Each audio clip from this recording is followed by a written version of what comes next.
Vote చోరీ నిజంగా అది జరుగుతుందా? 100 ఓట్లు పోలైతే ఉమ్. 150 ఓట్లు లెక్క పెట్టామనుకోండి, ఉమ్.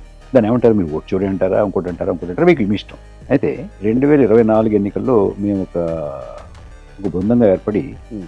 ప్రతి రాష్ట్రంలోనూ ఏం జరిగింది, ఎంత పోలైందని చెప్పారు, తర్వాత మళ్ళీ ఎంత పోలైందన్నారు, తర్వాత ఎంత లెక్క పెట్టారు, అన్నిటి మీద విశ్లేషణ చేసామండి.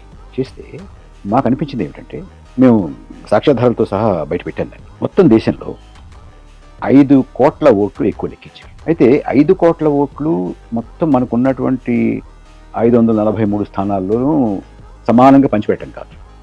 15 రాష్ట్రాల్లో 79 స్థానాల్లో ఈ 5 కోట్ల ఓట్లని సర్దారండి. సర్దితే ఏమైంది? 79 స్థానాలు ఇటు పడాల్సినటువంటివి అటు పడ్డాయి. దానివల్ల ఏమైంది? ఇప్పుడు ఎన్డీఏకి ఇవాళ బలం 293. 293లో 79 తీసేయండి.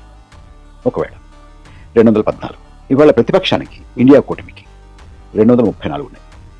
దానికి 79 కలపండి, 313. 214 ఎన్డీఏకి, 313 ప్రతిపక్షానికి, ఇండియా కూటమికి వచ్చింది. అంటే అధికారం ఇటు ఉండాల్సినటువంటిది అటు వెళ్ళింది. 79 స్థానాలు ఇటు ఉండాల్సినవి అటు వెళ్ళింది.